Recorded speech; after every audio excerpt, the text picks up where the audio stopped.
Bonjour à toutes et tous, bienvenue dans ce webinaire spécial Corona organisé par la CCI France Cambodge et qui se déroulera en 2 temps. La première partie verra Madame l'ambassadrice de France faire un point sur le plan local de soutien médical et sanitaire, éducatif et social, mis en place par le ministère français des Affaires étrangères et lié à la crise du Covid-19. Ensuite, notre consul, M. Adrien Cavet, présentera et abordera les nombreuses questions consulaires. Et enfin, pour conclure cette première partie, Pascal Catry, qui est un des administrateurs de la CCI et qui préside notre commission santé, exposera la situation sanitaire. Nous enchaînerons ensuite, il devrait être environ 15 heures, sur la deuxième partie, qui nous verra nous concentrer sur les questions économiques, avec un point sur la conjoncture et des prévisions par Philippe Baudry, le chef du service économique de l'ambassade. Philippe évoquera aussi les mesures prises par le gouvernement français au bénéfice des entreprises enregistrées en France. Antoine Fontaine, le président des conseillers du commerce extérieur de la France au Cambodge, qui est derrière moi, présentera ensuite les mesures prises par le gouvernement royal du Cambodge en soutien aux entreprises. Et enfin, notre directeur, Martin Guisson, résumera les actions entreprises par la CCI depuis le début de la crise. Et nous espérons aussi une intervention de la French Tech pour nous parler de la situation des startups françaises.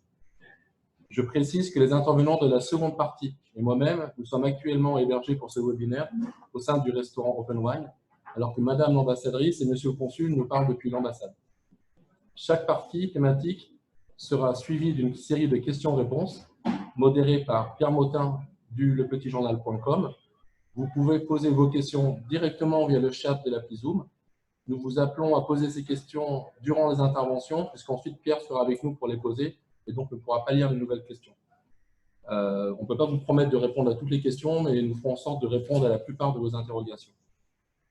Avant de commencer, et pour info, jusqu'à maintenant, on avait environ 150 personnes enregistrées sur ce Zoom.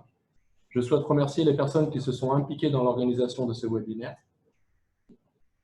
Du côté de la CCI, Kovi et Stéphane de qui l'idée est venue, les équipes de l'ambassade de France, celles du consulat, nos amis des CCE, Eurocham qui nous a prêté du matériel audio et vidéo, Open One qui nous héberge, et j'en profite pour saluer Philippe, le propriétaire, et au-delà, toute la communauté des restaurateurs français qui sont très touchés par cette crise, Pierre, notre partenaire média, et enfin Stéphane Münster de l'ITC, qui nous a prêté ces magnifiques visières.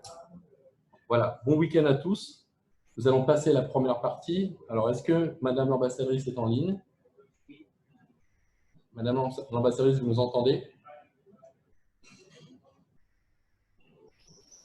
Oui, bonjour, est-ce que vous m'entendez? Très bien. La parole est à vous.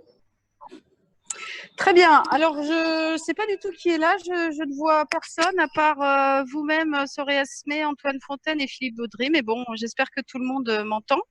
D'abord, un grand merci à tous ceux qui ont monté ce webinaire et à tous ceux qui y participent. Je pense que c'est extrêmement utile. Avant de passer la parole à Adrien Cavet, donc le chef de la section consulaire, pour parler plus en détail de toutes les mesures pour la communauté française, ce que je souhaite dire en introduction, c'est d'abord espérer que tout le monde va bien. Parce que c'est vrai qu'on se voit moins, alors on se voit beaucoup par visio les uns et les autres, enfin certains d'entre vous, mais j'espère que tout le monde va bien, qu'il soit au Cambodge, en France ou ailleurs. Par ailleurs, voilà, je voudrais dire quelques mots d'introduction pour rappeler un petit peu quelle a été l'action de l'ambassade, en tout cas au Cambodge. Donc, alors je ne vois plus personne, mais peut-être que c'est normal, je ne sais pas. Donc, vous le savez, le président de la République a fait une allocution télévisée le 16 mars dans laquelle il a parlé de rapatriement. Donc, à partir de là, notre action a été très concentrée sur le rapatriement des Français de passage au Cambodge. C'est la même chose dans tous les pays, pour leur permettre de rentrer en France, pour ceux qui le souhaitaient. Nous avons conseillé à tous les Français de passage de écourter leur séjour et de prendre les liaisons commerciales qui restaient parce qu'on voyait bien que ces liaisons étaient devenues très fragiles. En revanche, pour les résidents français au Cambodge, nous avons recommandé de rester à leur lieu de résidence habituel. Je pense qu'il n'y avait pas de raison d'appeler tout le monde à rentrer en France. Et puis, on voyait bien que les déplacements internationaux, les déplacements en général, étaient des propagateurs aussi de virus. Donc, évidemment, les résidents qui ont souhaité rentrer ont été libres de le faire, il n'y a aucun problème. Mais c'est vrai que notre action s'est concentrée sur les Français de passage. On estime qu'on a pu en faire partir plus de 1000 grâce à nos conseils sur les lignes commerciales, grâce à 2 vols spéciaux affrétés par le gouvernement français et grâce à des places que nous avons pu négocier dans certains vols commerciaux à des prix raisonnables. Parce que c'est vrai qu'à un moment, les prix sont montés dans des sphères, je dirais, dans des gammes inatteignables. Donc ça s'est plutôt bien passé. Ça a été un travail énorme, un travail de fourmi. Il y en a beaucoup qui étaient en province. On a assez vite dit que tous ceux qui étaient en province devaient rentrer le plus tôt possible à Phnom Penh parce qu'on ne savait pas ce qui pouvait se passer.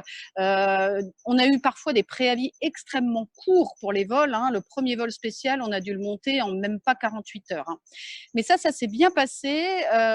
Et je dois dire que nous avons, à partir du 2e vol spécial, dont on a très clairement dit que c'était le dernier qui était prévu, en tout cas dans un horizon que nous pouvions prévoir, ce dernier vol était le 4 avril. À partir de là, on a estimé que les Français de passage au Cambodge qui souhaitaient rentrer en France avaient pu le faire. Et nous avons pu nous tourner résolument vers la communauté française résidente au Cambodge, que nous n'avions évidemment jamais oublié, mais nous nous étions concentrés sur ces Français de passage. Alors, juste pour terminer sur les Français de passage, il y en a encore qui nous contactent, ça c'est sûr, qui dès le lendemain du 2e vol spécial nous demandaient quand est-ce qu'il y avait un vol. Mais en fait, c'est un nombre qui reste relativement limité. Et la moitié d'entre eux, à peu près, se disent peu pressés de rentrer en France. On parle d'une centaine de personnes.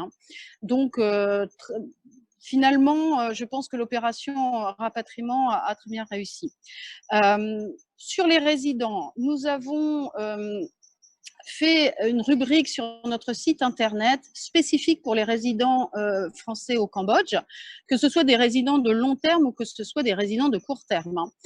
Nous y avons mis un maximum d'informations, notamment sur les questions de santé liées au Covid au Cambodge, notamment sur des mesures de solidarité, etc., etc., le plus en collectif possible. La fiche santé a été faite avec des professionnels français de la santé ici, certaines annonces de solidarité comme les restaurants qui livrent, etc., ont été faites avec la Chambre de commerce. Évidemment, on essaie d'avoir une démarche la plus inclusive possible. Nous publions, lorsque nous avons des informations sur les vols commerciaux qui réouvrent, et nous publions très régulièrement. Au jour d'aujourd'hui, pour rentrer en France, il reste quelques vols, très peu, qui passent par Séoul. Voilà. On n'a pas de visibilité sur la réouverture de lignes commerciales. Je préfère le dire parce qu'on reçoit des mails très régulièrement de gens qui nous demandent quand les lignes commerciales vont réouvrir. Et ça, voilà, on ne peut pas le décider nous-mêmes. Et il faut que les lignes aériennes le décident, en liaison bien sûr avec les pays de transit, puisqu'il n'y a pas de vol direct sur le Cambodge, en tout cas pour la France. Ça, c'est la première chose. La deuxième chose, et vous l'avez sans doute lu dans mon message à la communauté française du 20 avril, c'est que le ministère des Affaires étrangères est très attentif à la situation des résidents à l'étranger, et pour ce qui nous concerne au Cambodge. Dans un premier temps, sur les questions de santé, donc avec la mise en place de mesures complémentaires à ce qui existe au Cambodge, comme par exemple un service de télémédecine, si les gens le souhaitent. Donc voilà, c'est en train de se mettre en place, toujours en liaison avec les professionnels de santé français que je réunis régulièrement dans des formats qui peuvent varier parce qu'ils sont assez nombreux, mais nous avons la chance au Cambodge d'avoir un réseau extraordinaire. Sur les bourses, je laisserai Adrien Cavé détailler plus ce qui s'est passé ce qui va se passer sur les bourses. La troisième chose que je voulais dire, c'est que durant toute cette période, nous avons suivi par contact direct, indirect, quasiment tous les jours, les cas français confirmés positifs. Et vous le savez bien, ça a été suffisamment médiatisé. Nous avons été la nationalité qui a été l'une des plus touchées ici au Cambodge. Alors, non pas qu'ils aient forcément attrapé le virus au Cambodge, mais en tout cas, c'est au Cambodge qu'ils ont été déclarés ou détectés positifs, et c'est au Cambodge qu'ils sont restés. On est monté jusqu'à 40 cas, notamment ce groupe de touristes qui a été confiné à Sihanoukville, où ils étaient allés et où ils ont été détectés positifs. Sur ces 40 cas, en fait, tous étaient des touristes, sauf une personne. Et aujourd'hui, quasiment tous sont guéris. Il reste une personne qui est Covid positive et tous presque sont rentrés chez eux, et notamment en France. Donc, c'est une évolution extrêmement positive. Il y avait même dans cette population des gens quand même assez âgés ou avec des pathologies sous-jacentes. Donc, le fait qu'ils soient repassés négatifs, le fait qu'ils aient pu rentrer chez eux est une extrêmement bonne nouvelle.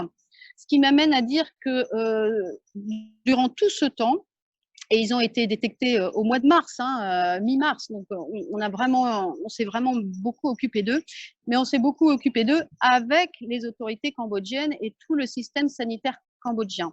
Et là, je tiens à dire que c'est quelque chose qui a bien marché. L'attention qui a été portée par les Cambodgiens, les autorités sanitaires cambodgiens aux cas Covid confirmés, a été très bonne, très attentive.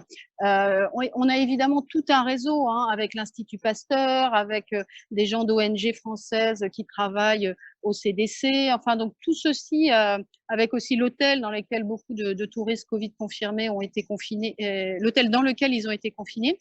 Mais tout ceci a fait que l'information a bien circulé, et qu'on a pu suivre très en détail ces cas, qu'on a pu demander leur transfert à l'hôpital quand c'était nécessaire, qu'on a pu veiller à ce que dès qu'ils sont repassés négatifs et dès qu'on a pu les mettre dans un vol, eh bien, on les a mis en liaison avec leur agence de voyage, bien sûr, qui a pris en charge les billets. Voilà, c'est pour vous dire que au Cambodge, aujourd'hui, il y a 122 cas, vous le savez, 108 qui ont été guéris, 0 mort. Ce sont les chiffres officiels, confirmés par l'Institut Pasteur du Cambodge. Et ça fait maintenant une dizaine de jours qu'il n'y a pas de cas nouveaux. Alors évidemment, tout le monde s'interroge sur pourquoi au Cambodge la situation est-elle comme ça. Je pense que il est vraiment difficile aujourd'hui d'avoir une explication très rationnelle. L'analyse du Covid au Cambodge, comme dans d'autres pays, va prendre un petit peu de temps et devra se faire au fur et à mesure de l'avancée des recherches. Ce sera extrêmement intéressant, mais c'est vrai qu'aujourd'hui au Cambodge, d'abord, il y a des mesures qui ont été prises, qui ont été, je pense, très efficaces. La fermeture des écoles, et pour l'instant, il n'y a pas de date de réouverture. Il n'y a pas de confinement qui a été déclaré par le gouvernement, mais beaucoup de gens se sont autoconfinés. C'est notre cas à l'ambassade. Et je pense que ça joue beaucoup, puisque le virus est quand même extrêmement contagieux. Je pense que finalement, les gens, comme l'épidémie est arrivée dans d'autres pays de façon massive, tout le monde a pu voir ce qui s'est passé dans d'autres pays et a pu prendre des mesures de précaution indispensables. Et cela a aussi laissé le temps aux autorités cambodgiennes, au système sanitaire cambodgien de monter en puissance. Je trouve ça très positif. Évidemment, j'espère que ça va continuer comme ça, c'est-à-dire qu'il n'y aura pas d'autres cas au Cambodge, on ne le sait pas. Je pense que les autorités cambodgiennes font extrêmement bien de rappeler que la situation est quand même fragile, qu'il faut faire attention, et que ce n'est pas parce qu'il n'y a pas de nouveaux cas depuis une dizaine de jours qu'on peut se dire « ça y est, c'est bon, je reprends ma vie comme avant ». On voit bien qu'on va devoir s'habituer à vivre avec une présence de ce virus. Donc, il faut, je pense, toujours marteler que la meilleure des protections, c'est la prévention. La prévention, ce sont les gestes de précaution que vous connaissez tous, qui sont sur notre site internet, dont je vais vous épargner le rappel aujourd'hui. En tout cas, il est vrai qu'au Cambodge, ça se passe bien. Il y a aujourd'hui, on estime à 90 000 travailleurs migrants qui sont rentrés au Cambodge, qui sont pris en main par les autorités, qui sont je dirais, leur état de santé est contrôlé à l'arrivée. Ensuite, ils sont aiguillés soit dans leur village où ils doivent suivre une quatorzaine, soit dans les hôpitaux provinciaux s'ils ont des symptômes. Et puis, quand il est besoin, ils sont testés. Et je rappelle que l'Institut Pasteur du Cambodge est le centre officiel, laboratoire national de référence OMS. Donc, c'est l'Institut Pasteur qui fait les tests et qui communique les résultats au ministère de la Santé. Voilà. Je ne voudrais pas être trop longue. J'espère vous avoir brossé un paysage assez rapide de la situation et de l'action de l'ambassade. Mais bien sûr, je pense que peut-être le plus important sera la réponse à vos questions. Voilà. Je repasse la main à l'animateur qui voudra passer la parole à Adrien Cavé.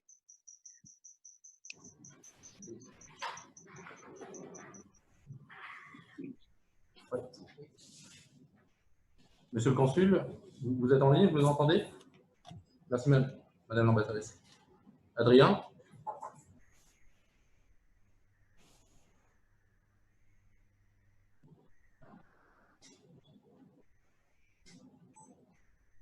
Voilà.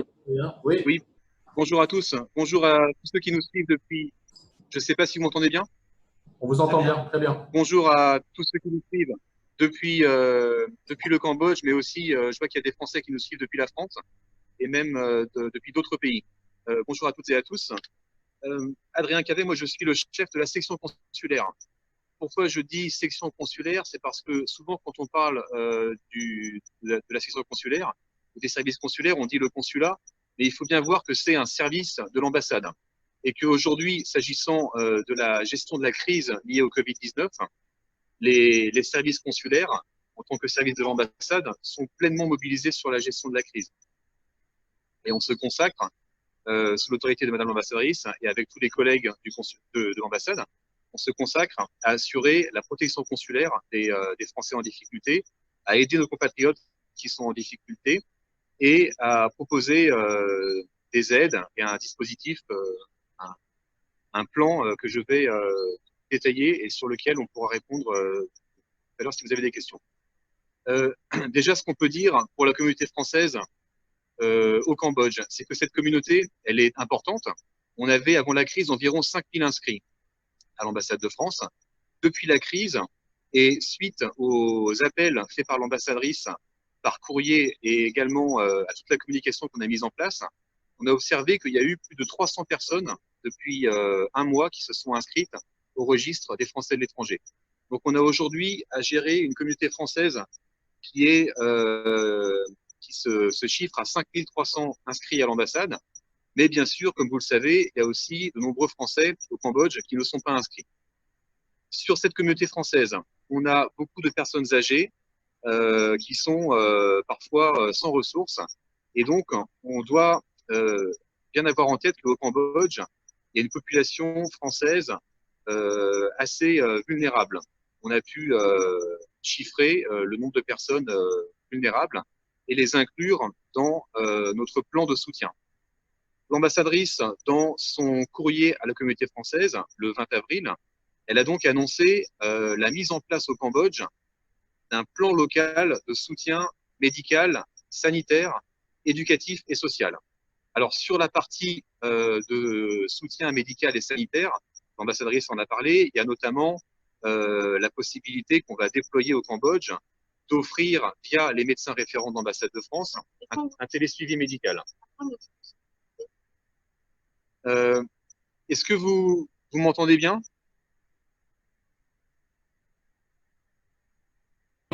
Oui, on t'entend bien. Si c'est OK, voilà.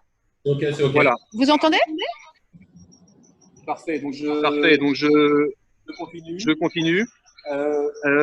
Donc, plan de soutien médical et sanitaire. mais également plan de soutien éducatif et social. Et là, je vais pouvoir en dire quelques mots, puisque ce sont des éléments importants pour venir en aide aux Français qui seraient en difficulté dans le cadre de cette crise. Tout d'abord, sur la partie plan de soutien éducatif. On va proposer un dispositif pour les bourses scolaires. Ça peut intéresser ceux d'entre vous, les familles qui ont des enfants scolarisés. On prend en compte en fait la dégradation de la situation financière de certaines familles et on permet aux familles qui sont en difficulté soit de faire, les familles déjà boursières pourront faire un recours gracieux pour demander à avoir une quotité de bourse plus importante, soit pour les familles qui n'étaient pas encore boursières, on leur ouvre la possibilité de demander une bourse pour le 3e trimestre, pour la campagne en cours 2019-2020. Les familles auront, un article va être publié bientôt sur le site de l'ambassade de France, les familles auront jusqu'au 31 mai pour nous envoyer un dossier soit de demande de révision de la quotité de bourse, soit pour une nouvelle demande de bourse. Voilà. Ce que je peux dire également pour les affaires consulaires. Toujours dans le cadre des aides qu'on peut déployer pour les Français du Cambodge.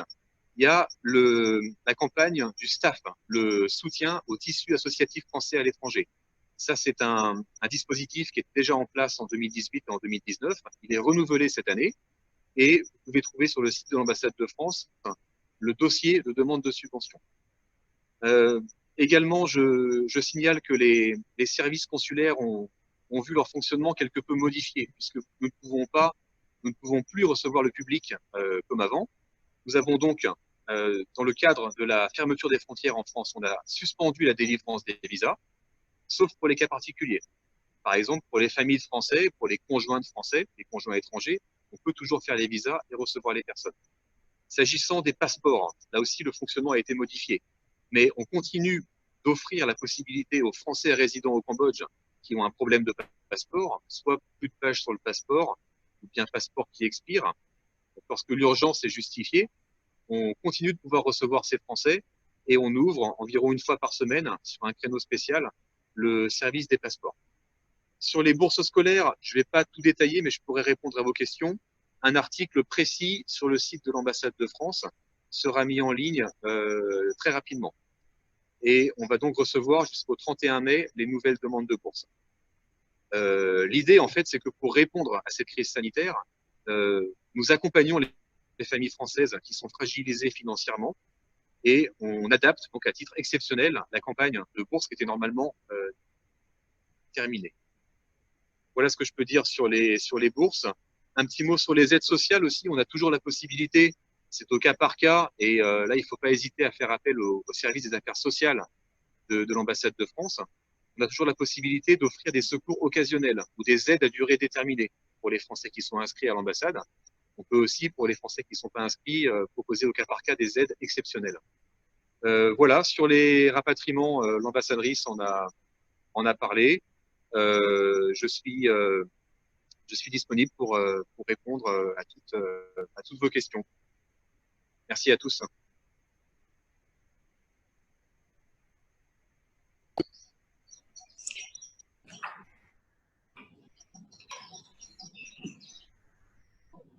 Oui, merci Adrien. Est-ce que Pascal Catry est en ligne? Pascal, tu m'entends? Pascal, sur la situation sanitaire. Oui, bonjour. Bonjour Pascal. Donc juste, je fais un rappel, hein, on vous appelle tous effectivement à poser vos questions via le chat. Pierre est en train de faire des relevés. Donc vraiment, n'hésitez pas. Pascal, je te laisse la parole. Très bien. Bon, je pense que déjà Madame l'ambassadrice et Adrien ont déjà apporté beaucoup d'informations en ce qui concerne la situation sanitaire au Cambodge par rapport au Covid. Je vais quand même rajouter quelques éléments. Donc, je suis Pascal Catry, pharmacien. Je m'occupe des pharmacies YouCare ici, au Cambodge. Mais je suis surtout représentant de tous les professionnels de santé français et francophones sur le Cambodge. On s'est réunis pour l'instant sous la forme d'un groupe, un petit peu sous la houlette de la Chambre de commerce, pour échanger des informations entre nous et plus tard peut-être la formation continue entre professionnels de santé. Aujourd'hui, on est plus de 50 professionnels, français ou francophones, ici au Cambodge. Et donc, cette crise Covid était le départ en fait de la en place de ce groupe pour nous d'échanger en ce moment toutes les dernières informations concernant l'épidémie Covid au Cambodge. Donc, dans notre groupe, nous avons autant des médecins qui travaillent à l'hôpital que des généralistes, des paramédicaux, des gens de l'Institut Pasteur, des gens de MSF. Donc, on couvre quand même la plupart des activités. Aujourd'hui, ce qu'on peut dire déjà, ce qui a déjà été dit, c'est qu'on a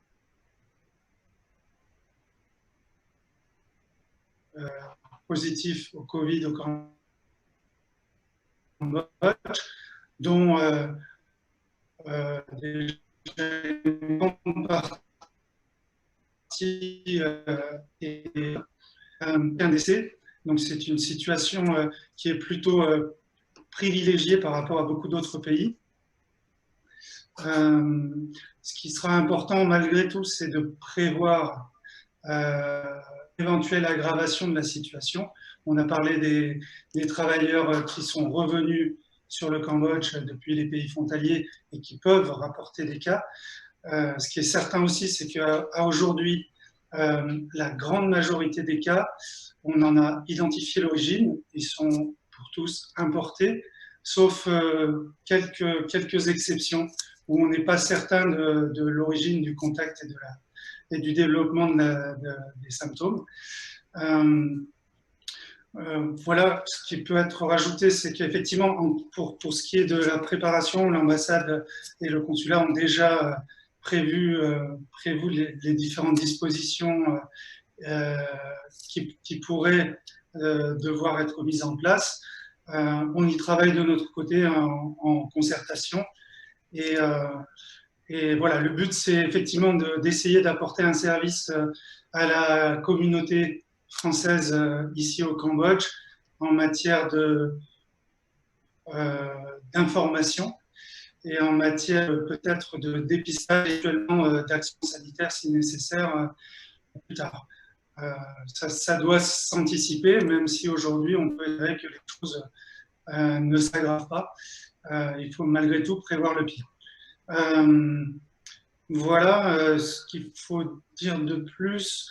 Non, en ce qui concerne la réalité de la situation, je pense que certains peuvent se poser des questions sur ce qui est aujourd'hui dévoilé par les autorités en matière de nombre de cas, etc.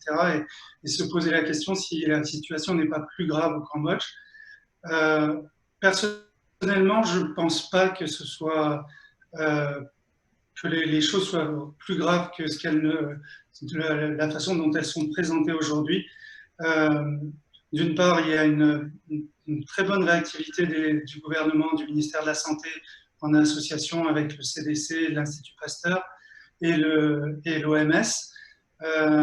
D'autre part, nous, on est en relation, et les médecins entre eux sont en relation, et ils ne rapportent pas de cas plus nombreux d'hospitalisation dans les services de réanimation ou de pneumologie, qui pourraient ne pas être identifiés comme des cas de coronavirus, mais qui pourraient présenter des symptômes similaires.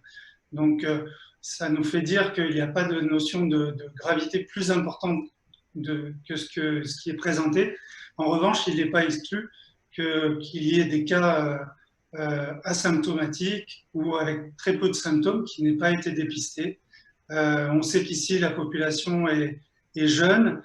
C'est en général dans cette population-là, il peut y avoir des cas qui passent comme un état grippal et qui n'auraient pas été dépistés. Le fait aussi que la densité de population ne soit pas très importante peut aussi expliquer qu'il n'y ait pas d'aggravation de la situation, même si le virus pouvait circuler dans la population. Mais ce ne sont que des hypothèses aujourd'hui. On n'a pas plus de certitude.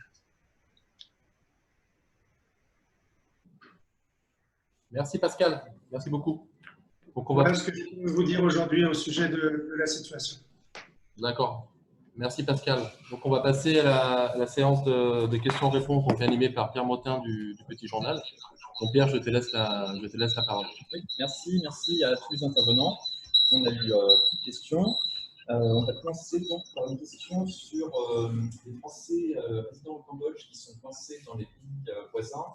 Donc, c'est une question qui est plutôt adressée à l'ambassade. Quelles sont les options pour les Français résidant au Cambodge qui sont donc coincés actuellement dans les pays voisins du Cambodge, sans possibilité de revenir sur le territoire du royaume?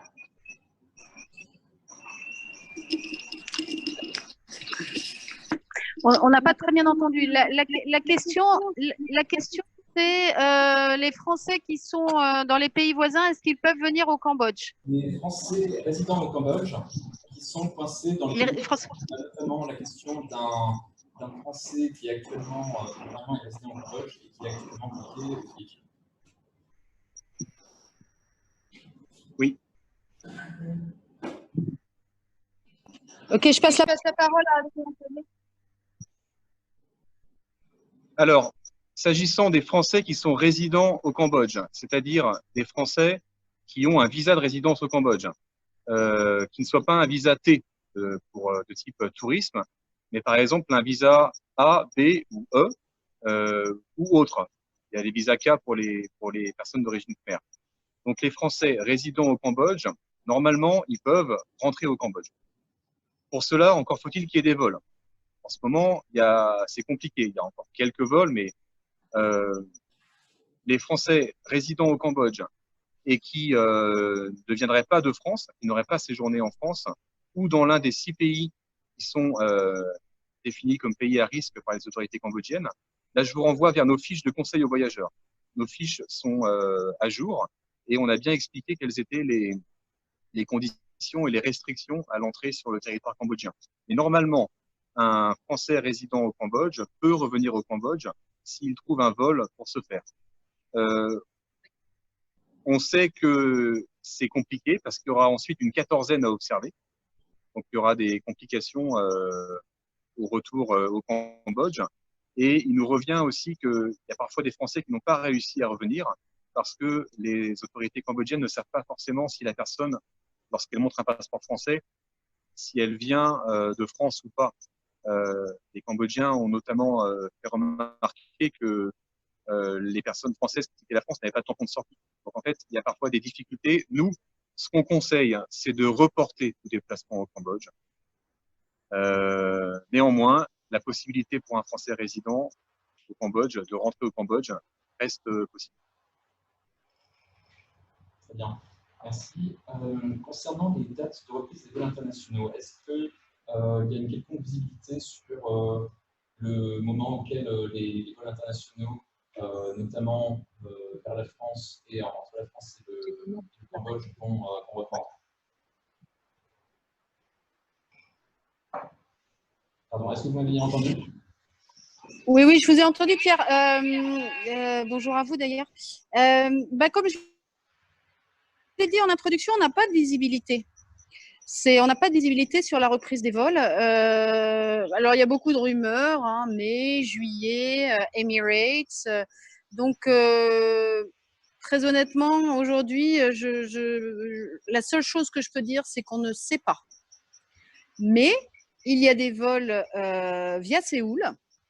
Il n'y en a pas beaucoup, mais il y a des vols via Séoul qui permettent de rallier la France à partir du Cambodge. Et tout ça est sur notre site internet. Hein. Et en tout cas, une chose est certaine, c'est que dès qu'on a l'information sur des vols, des informations suffisamment précises, eh bien, nous les postons sur notre site internet. Et ce qu'on a fait jusqu'à présent, c'est qu'on les postait aussi sur notre page Facebook. Ce qu'on a pu faire aussi, c'est qu'on a envoyé un mail en direct aux gens qui s'étaient inscrits auprès de nous, soit cellule de crise, soit consulat. Quand on avait l'information d'un vol, on leur a envoyé un mail. aussi. Je ne sais pas si on pourra toujours le faire parce que ça dépend du nombre de personnes, c'est assez lourd, mais en tout cas, notre site internet est actualisé en temps réel quasiment et notre page Facebook est un bon relais d'information. Mais aujourd'hui, je n'ai pas d'informations sur la reprise des vols. Je dis juste qu'il y a eu 2 vols Qatar Airways qui ont été ouverts les 10 et 11 avril. Donc, Qatar Airways qui permettait de partir de Phnom Penh et d'aller à Paris à des prix en plus quand même intéressants, hein, moins de 900 $. Nous l'avons su la veille, dans la matinée de la veille. Qatar Airways nous a informés. Donc, il y a des préavis extrêmement courts. C'est pour ça que nous, on dit depuis maintenant des semaines, voire des mois, aux gens qui sont en province de venir à Phnom Penh s'ils veulent vraiment rentrer en France parce que les préavis peuvent être vraiment, vraiment limités. Merci Madame l'ambassadrice. Nous avons aussi beaucoup de questions sur les aides qui ont été annoncées en faveur des Français du Cambodge. Donc, plusieurs questions qui sont plutôt adressées à Adrien Cadet. Quels sont les critères qui vont être retenus pour ces allocations? Et aussi, est-ce que vous disposez déjà d'un budget pour ces allocations et ces aides?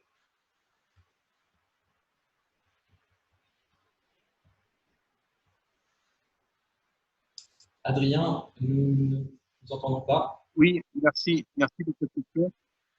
L'ambassade de France dispose d'un budget pour les aides sociales. C'est un budget qui est… Allô, oui, vous m'entendez bien? Je vois que quelqu'un dit qu'on m'entend très mal. Le budget dont on dispose pour les aides sociales, il est calculé, c'est un budget annuel en fait, qui est destiné à des allocataires qui sont inscrits à l'ambassade et dont on connaît l'existence et les difficultés. Mais en plus, on peut déployer des secours et des aides exceptionnelles. Là, c'est au cas par cas. Je ne peux pas donner de chiffres, mais s'il y a des personnes qui sont, et je ne peux pas non plus donner de critères maintenant, mais s'il y a des personnes qui sont en situation de précarité, en situation difficile, qu'elles se fassent connaître de nos services et nous verrons au cas par cas comment leur apporter la meilleure aide. Voilà ce que je peux dire. Merci. Et sur le plan qui a été annoncé par l'ambassadrice et par le ministère des Affaires étrangères, le plan local de soutien aux Français à l'étranger, on n'a pas encore tous les détails sur les aides qui pourront être proposées. Là, je vous parle du dispositif normal d'aide sociale, mais sans doute des mesures exceptionnelles seront-elles proposées. Néanmoins, à ce stade, nous n'en connaissons pas encore les comptes. Merci beaucoup.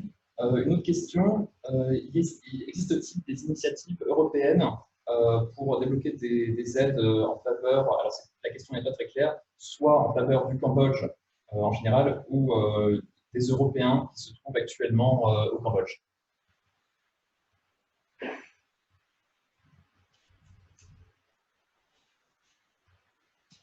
Oui, alors vous avez peut-être vu dans les journaux cambodgiens que l'ambassadrice de l'Union européenne avait eu une visioconférence avec le ministre de l'économie et des finances pour lancer et les Cambodgiens.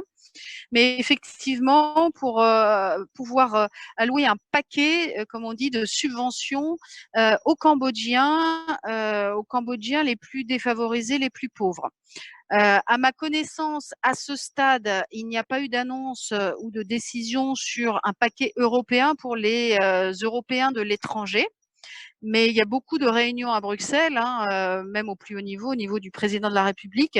Donc, je ne peux pas préjuger de ce qui sera décidé. De façon générale, et comme vous le savez très bien, les besoins en aide au niveau mondial sont énormes dans chaque pays touché par le Covid et puis pour les populations de ces pays qui sont à l'étranger. Donc, je pense que tout ça est en cours de réflexion et de discussion dans les pays concernés, notamment pour ce qui concerne la France. En France, hein, il y a des débats au Parlement et évidemment au gouvernement pour voir les aides les possibles et les plus appropriées pour, en quelque sorte, chaque catégorie. Parce qu'il y a vraiment beaucoup de gens qui sont concernés par une baisse de revenus, par une perte d'emploi d'emploi. C'est une situation inédite et d'une ampleur, je dirais, incroyable. Est-ce que le service de l'ambassade dispose actuellement du nombre de Français encore bloqués au Cambodge? Et est-ce que ce nombre est assez élevé pour affréter un nouveau vol destiné aux Français qui décident qui veulent rentrer en France? Alors oui, nous on a en fait le nombre de gens qui nous ont contactés. On ne peut pas préjuger de ceux qui nous contactent pas. Mais on a environ une centaine de touristes qui se disent au Cambodge, qui nous ont contactés, dont on a les coordonnées, mais dont un peu plus de la moitié se disent peu pressés de rentrer. Donc pour nous, c'est pas suffisant pour affréter un avion. Les avions que le ministère a affrétés avaient plus de 400 places. À chaque fois, ils étaient pleins. Et puis aussi, les gens qui sont encore là, finalement, ont eu l'occasion de partir. Hein. Donc, maintenant, il est clair que plus le temps va passer, plus ça va être compliqué. Donc, on ne les abandonne pas, on ne les oublie pas, loin de là. On est en train de voir quelques...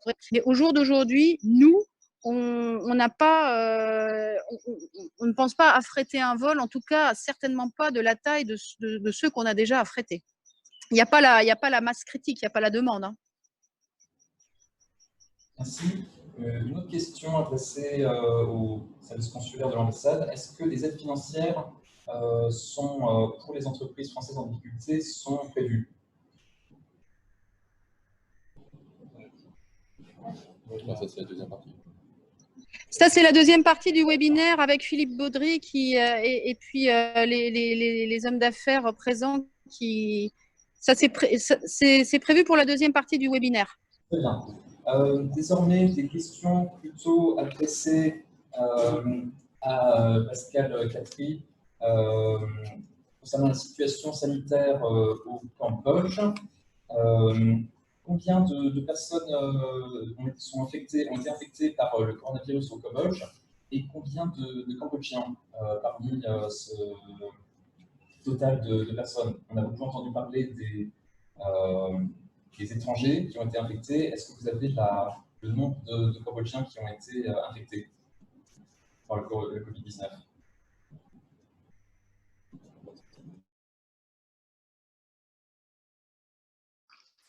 Oui, juste, je n'ai pas les chiffres devant les yeux, mais je crois que c'est à peu près un tiers des Cambodgiens qui sont, sur les 120 cas, il y a à peu près 40 Cambodgiens. La plupart ayant été de toute façon infectés par des gens qui venaient de l'étranger. Question sur... Oui, ils étaient eux-mêmes en voyage à l'étranger et sont revenus avec le Covid. Oui, Pierre, si je peux me permettre d'ajouter, donc il y a eu 122 cas confirmés au Cambodge, hein, donc 110 guéris au jour d'aujourd'hui sur 122, 0 mort. Et ces 122 cas, c'est toute nationalité confondue. Hein. Toute nationalité, les Français étant la nationalité la plus représentée, juste derrière les Cambodgiens. Et tout ceci est sur Internet. Enfin, toutes les informations sont sur Internet. Je crois que c'est le Phnom Penh Post qui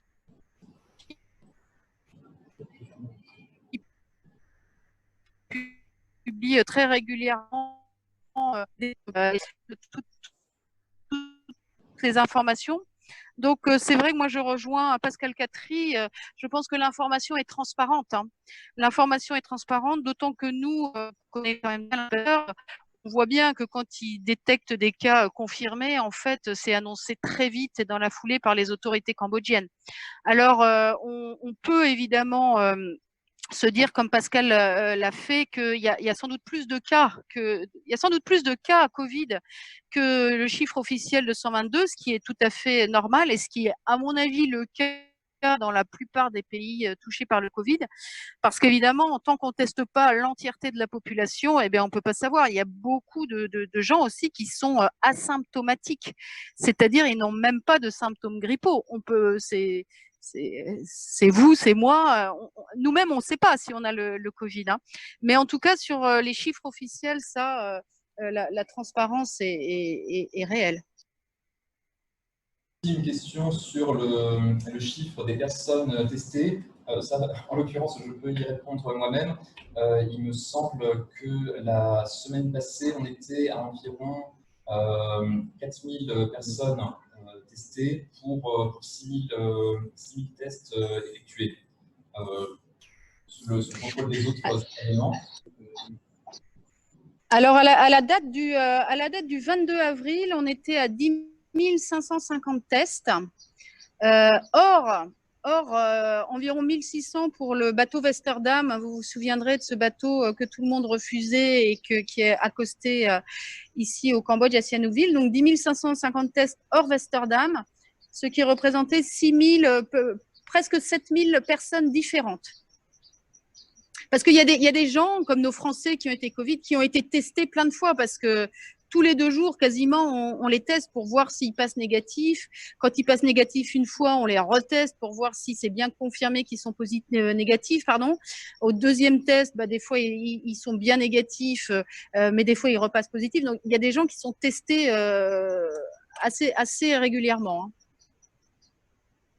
Madame l'ambassadrice, est-ce qu'on a aussi une question sur l'application du protocole du professeur Raoult, le fameux protocole qui utilise de la chloroquine? Est-ce qu'on a des informations si ce protocole est utilisé par les médecins cambodgiens? Peut-être que Pascal Catry peut nous répondre. Oui. Oui, je peux répondre effectivement, puisque on est en contact avec des gens de l'hôpital khmero-soviétique. Le protocole inclut bien les 2 molécules principales du protocole du professeur Raoult, c'est-à-dire l'hydroxychloroquine et l'azithromycine. Il est un petit peu différent parce qu'ils suivent plutôt les protocoles chinois, mais qui intégraient ces 2 molécules également. Et selon l'état et la gravité, il peut y avoir d'autres antiviraux associés. Mais ils sont assez à la pointe au niveau des traitements des patients testés positifs à l'hôpital.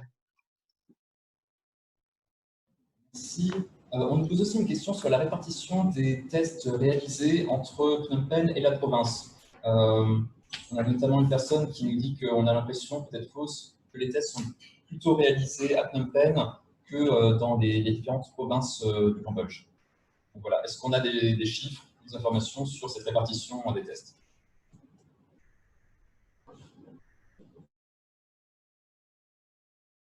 Je ne sais pas si Pascal veut répondre, mais encore une fois, en fait, tout est sur Internet. Et il y a même la répartition des tests par province. Je rappelle que quand notre groupe de touristes français a été confirmé positif, ils ont quand même mis en quatorzaine près de 400 personnes à Siem Reap. Aujourd'hui, il y a des milliers de travailleurs migrants qui rentrent de Thaïlande et qui sont en fait, je dirais, comment on dit,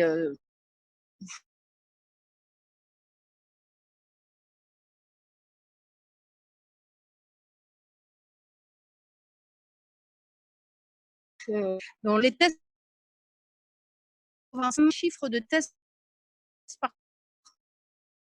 province c'est sur Internet, vous trouverez ça sans problème. Même sur notre site Internet, dans la rubrique Covid-19 et communauté française, on a mis des liens. Et il y a notamment les liens vers le CDC, le Center for Disease Control cambodgien, qui publie des informations très régulières. Alors, nous, on les avait avant que ces informations soient rendues publiques. Donc, c'est quand même… c'est rendu public en khmer dans un premier temps. Je pense que ça va vite arriver en anglais, mais c'est très précis. Mais aujourd'hui, ils ont détecté en fait des cas positifs dans 13 provinces.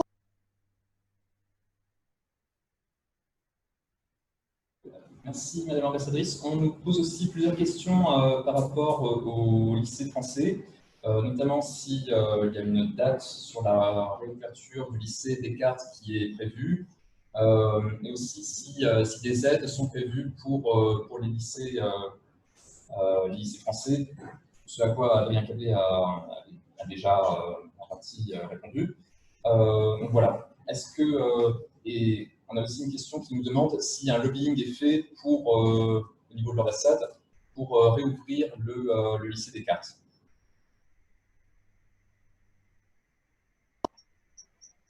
Un lobbying, j'imagine, auprès des autorités cambodgiennes?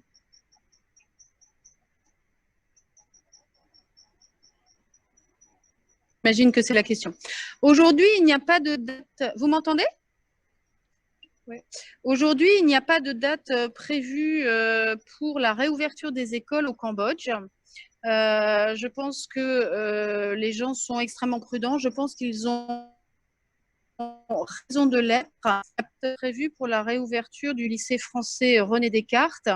Il n'y a pas de lobby fait auprès des autorités cambodgiennes pour réouvrir. Je pense que c'est une décision extrêmement sensible, extrêmement importante. Je pense que les autorités cambodgiennes prennent les décisions en réfléchissant. En revanche, on est évidemment très en contact avec les autorités cambodgiennes sur tous ces sujets parce que si on pouvait réouvrir, bien, mais il faut réouvrir en étant sûr que ce soit dans des bonnes conditions de sécurité.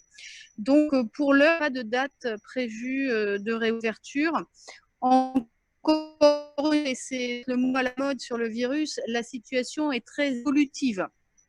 Donc, s'il n'y a pas de date aujourd'hui, est-ce que ça veut dire qu'il n'y en aura pas dans 3 semaines, dans un mois? Non, ça veut juste dire qu'aujourd'hui, il n'y a pas de date parce que, pour reprendre l'expression des autorités cambodgiennes que je trouve très adaptée, la situation, elle est fragile. On voit qu'elle est très rassurante au Cambodge, aussi et très certaine parce que les écoles ont été fermées, parce que il y a beaucoup moins d'étrangers qui arrivent, parce que les gens se sont auto-confinés. On voit dans d'autres pays des rebonds d'épidémie. Je pense qu'il faut faire attention. Alors sur les aides, oui Adrien, on a parlé. Bon, les aides pour ce qui concerne l'AEFE sont en discussion au Parlement à l'heure actuelle. Merci Madame l'ambassadrice. On nous pose aussi une question sur l'utilité du 115, la ligne téléphonique mise en place par le gouvernement cambodgien pour toutes les questions relatives au Covid-19. Est-ce que c'est une ligne qui peut être utile pour les citoyens français qui s'inquiètent de présenter les symptômes du Covid-19?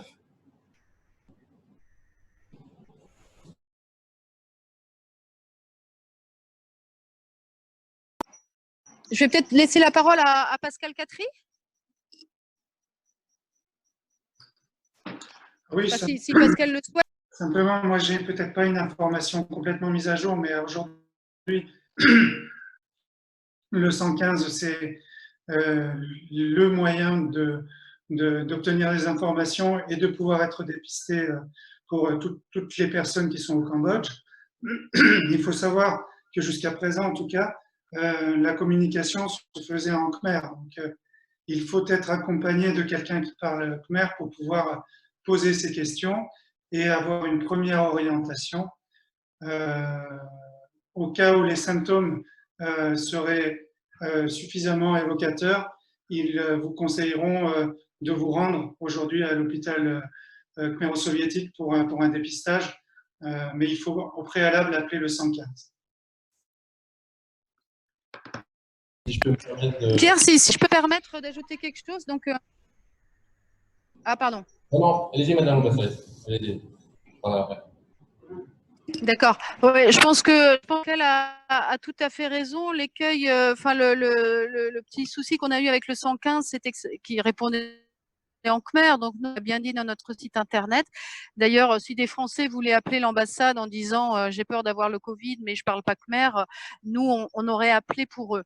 Mais les conseils que je souhaite donner, c'est d'abord vous avez une communauté de médecins français ici au Cambodge qui est formidable, qui est je dirais assez développée. C'est une vraie chance qu'on a au Cambodge. Donc déjà, si on ne peut pas appeler le 115, c'est déjà un premier contact parce que les médecins sont de très bons conseils. Deuxièmement, comme dans tous les pays, il y a une définition du cas Covid. La définition, elle est sur notre site internet, encore une fois. Et les cas Covid, c'est les gens qui ont été en contact avec un cas confirmé Covid sous 15 jours, qui ont voyagé infectés, a été élargi pour les cas de problèmes respiratoires de pneumonie assez graves. Donc déjà, si on n'est pas dans ces critères-là, la probabilité qu'on ait le Covid est limitée et qu'on vous recommande de rester chez vous pendant 14 jours, de suivre l'évolution de votre état de santé, et ça peut être fait à distance avec un médecin, notamment un médecin français. Voilà, donc on a eu aussi des cas de gens qui allaient pour se faire tester, mais le test a été refusé parce que aucun symptôme ne répond pas du tout aux critères de définition. Donc voilà, c'est aussi important que vous le sachiez, c'est que ils ne vont pas tester systématiquement toute personne qui se présente. Juste, j'en profite et je pense que le représentant de la French Tech en parlera dans un second temps, mais il y a eu un hackathon organisé par le ministère des Postes et Télécoms il y a maintenant 2 semaines. Et a priori, il y a une, voire plusieurs applications qui vont être mises en place, qui vont permettre aux gens, en fait, alors je ne dis pas de s'auto-tester, mais de valider le fait qu'ils répondent aux critères de contamination possible. Et ces applications seront évidemment, c'est une des merveilles de la tech, en plus en nombre. Donc voilà. Donc je pense que le temps imparti sur les questions-réponses sur la première partie est écoulé. Madame l'ambassadrice, est-ce que vous avez un autre message? Je crois que vous avez des rendez-vous ensuite. Est-ce que vous avez un autre message à faire passer à la communauté? Je vais rester. Alors, si je peux me permettre de m'incruster un tout petit peu dans le webinaire, je vais rester un peu parce que les questions économiques et des entreprises m'intéressent évidemment au plus haut point parce que je sais qu'elles sont quand même confrontées à des situations très compliquées. Moi, j'ai 2 messages à faire passer en conclusion. La première, c'est qu'il y a beaucoup de questions que vous posez. Vous trouverez les réponses sur notre site. Donc, n'hésitez pas à aller sur notre site internet. Et puis, s'il y a des questions pour lesquelles vous ne trouvez pas les réponses, n'hésitez pas à nous écrire consulat. Enfin bref, l'adresse consulat, je l'ai plus en tête. L'adresse consulat, n'hésitez pas à nous faire remonter vos questions pour qu'on les inclue dans nos fiches de questions-réponses ou dans les informations qu'on diffuse. C'est extrêmement utile pour nous. La deuxième chose que je voulais dire, et ce sera mon mot de la fin pour cette partie, c'est que pendant toute cette période où on a été quand même très pris par ces histoires de rapatriement, on a eu énormément de messages très très sympathiques de beaucoup d'entre vous, des messages de soutien, des mails, des posts Facebook, des commentaires sur nos posts Facebook. Voilà, je sais qu'il y en a qui sont dans ce webinaire. Je voudrais les remercier, ça fait vraiment chaud au cœur. Je crois que de toute façon, cette crise, c'est la crise pour tout le monde, même si on est tous touchés différemment. Et c'est vraiment important qu'on soit tous ensemble, qu'on fasse circuler l'information sur la nécessité de s'inscrire au registre, sur les infos qui sont sur le site internet, sur les nécessaires mesures de précaution. Mais là, je voulais passer un grand merci parce que je trouve que c'est vraiment très très motivant et c'est formidable d'avoir tous vos messages de soutien, de merci. Et une fois de plus, on est là pour vous autant que possible et dans la mesure de nos moyens, bien sûr. Merci à tous. À notre tour de vous remercier, Madame l'ambassadrice, et merci pour aujourd'hui et tout le travail qui a été fait. Merci aussi à Adrien et à Pascal de s'être mobilisés pour ce webinaire. Je précise aussi, ça a plus rapport avec les questions économiques, mais que la Chambre de commerce, depuis le début de la crise, maintient aussi une hotline entre le directeur et moi-même. Et le numéro de téléphone est disponible sur notre page Facebook sur la bannière. Donc voilà. Donc merci aux 3 premiers intervenants. Nous allons donc passer à la deuxième